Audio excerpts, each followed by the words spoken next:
স্ত্রীদের দুইটা গোপন ভুলের কারণে অনেক স্বামীরা উন্নতি করতে পারে না তাদের জীবনে। এখন আমার এই ভিডিওটা দেখার পরে অনেক মা বোন আমার উপর রাগান্বিত হতে পারেন, কিন্তু এটা আমার মুখের কোনো কথা না, এটা আমাদের হাদিস বুখারী শরীফে আছে এবং আমাদের নবীজি সাল্লাল্লাহু আলাইহি ওয়াসাল্লাম বলে গেছেন, নারীদের স্ত্রীদের দুইটা গোপন ভুলের কারণে তাদের স্বামীরা কখনো জীবনে উন্নতি করতে পারে না, এমনকি সুখে সংসার করতে পারে না, সংসারের শান্তি নষ্ট করে ফেলে।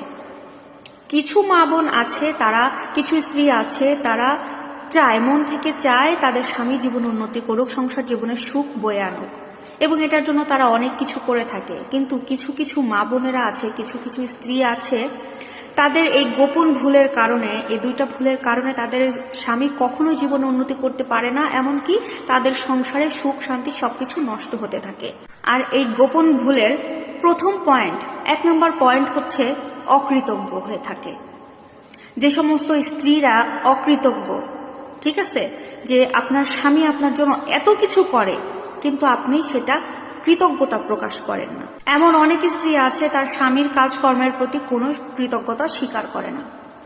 একটা স্বামী তার স্ত্রীর জন্য সারা জীবন কষ্ট করে তাদের ভরণ পোষণের দায়িত্ব নেয়, তাদেরকে খাওয়া দাওয়া থেকে শুরু করে পোশাক আশাক সবকিছুর দায়িত্ব কিন্তু সেই স্বামীটা পালন করে। এত কিছু করার পরেও কোনো একটা সময়, ধরেন ঈদের ভেতরে বা কোনো একটা প্রোগ্রামের সময়ে যদি দামি কোনো শাড়ি চাওয়ার পরে সেই স্বামীটা তাকে দিতে না পারে স্ত্রীকে, তখনই সেই স্ত্রীটা এমন কিছু কথা শোনায় তার স্বামীকে বা অকৃতজ্ঞ হয়ে যায় যে সারা জীবন যে এত কিছু করে আসছে সেগুলো 1 নিমিষের মধ্যে ভুলে যায়, এবং এমন কিছু কথা শোনায় যে তোমার সাথে বিয়ে হয়ে আমার পুরো জীবনটা শেষ, তোমার জন্য আমি জীবনে কোনো শান্তি পাইলাম না, কোনো শখ আহ্লাদ পূরণ করতে পারলাম না। এই যে একটা অকৃতজ্ঞমূলক কথা, এটা কিন্তু স্ত্রীদের বলা একদমই ঠিক না। আর এটা যখন আপনি বলে ফেলবেন বা করে ফেলবেন, অকৃতজ্ঞ হয়ে যাবেন, তখন কিন্তু এটা আপনার স্বামীর উপর ইফেক্ট ফেলবে। এই সমস্ত কথা শোনার পরে কারোর মন ভালো থাকার কথা না, তাই না?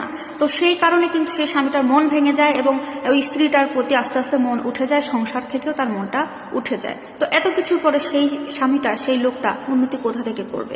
2 নম্বর পয়েন্ট, মোস্ট ইম্পর্ট্যান্ট, সেটা হচ্ছে স্বামীর প্রতি জেদ দেখানো, রাগ দেখানো, এমনকি খারাপ ব্যবহার করা। এই 3টা কাজ কোনো স্ত্রী করে থাকলে আমি রিকোয়েস্ট করব আপনারা এই কাজ থেকে বিরত থাকবেন।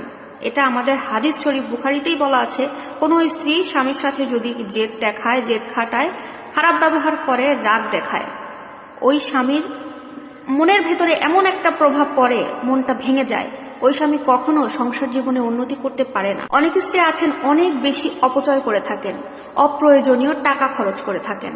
অনেক স্ত্রী আছেন, আপনার স্বামী অফিস থেকে বাসায় ফেরার পরে কোনো কারণে খিটখিটে মেজাজ থাকতেই পারে, কারণ অফিসে সারাদিন কিভাবে তার সময় কাটে আমরা কিন্তু ঘরে বসে বুঝতে পারি না। ঠিক আছে, মানলাম আপনিও ঘরে বসে কাজ করেন, আপনারও অশান্তি মনের মধ্যে খারাপ লাগতে পারে, বা আপনি সারাদিন কাজ করে একটু রিল্যাক্সে বসেছেন, ওই সময় আপনার স্বামী অফিস থেকে এসে 2টো কথা শোনালো বা একটু খিটখিটে মেজাজ নিয়ে কথা বলছে। একটু ধৈর্য ধরেন বোন, সে বাইরে থেকে আসছে, আপনি তো বাসায় ছিলেন, কাজ করে আপনি কিন্তু বাসাতেই আছেন, আপনি নিজের মতো থাকতে পারছেন, কিন্তু আপনার স্বামী বাইরে কাজ করছে, বাইরের অন্যের হাওলায় কাজ করছে, সেখানে সে নিজের মতো থাকতে পারে না, তার অনেক কাজের প্রেশার থাকে। তো সেখানে সে কিভাবে কাজ করেছে, কিভাবে দিনটা আজকে পার করেছে আপনি জানেন না। তো সে বাসায় এসে যদি খিটখিটে মেজাজে 2টো কথাও বলে, একটু সয়ে নেবেন, কিছুটা সময় যাক, ফ্রেশ হন, খাওয়া দাওয়া করেন, একসাথে বসেন, 2টো কথা বলার পর তারপরে জিজ্ঞেস করেন তোমার সমস্যা কি, বা এমন করলা কেন, কি হয়েছে আজকে। এইভাবে কথা বললে দেখবেন যে আপনাদের মধ্যে ঝামেলা হবে না। তো এটাই বলবো আমার প্রিয় মা বোনদেরকে, আপনারা কখনোই আপনার স্বামীদের সাথে এই যে প্রথম পয়েন্ট, অকৃতজ্ঞ হবেন না, তাদের কাজকর্মের প্রতি সবসময় স্বীকারোক্তি দিবেন, কৃতজ্ঞতা প্রকাশ করবেন এবং সাপোর্ট করবেন সবসময় স্বামীকে। এবং দ্বিতীয় পয়েন্ট যেটা, সবসময় স্বামীর সাথে ভালো ব্যবহার করবেন এবং তাদেরকে ভালোবাসবেন, যত্ন নেবেন, তাদের সাথে খারাপ ব্যবহার বা অযথা রাগ দেখাবেন না। প্রিয় দর্শক, ভিডিওটি ভালো লাগলে অবশ্যই লাইক, কমেন্ট, শেয়ার করবেন এবং বাস্তব জীবনের গল্প, মোটিভেশনাল কথা ভালো লাগলে অবশ্যই আপুর পেজের সাথে থাকতে হবে। আল্লাহ।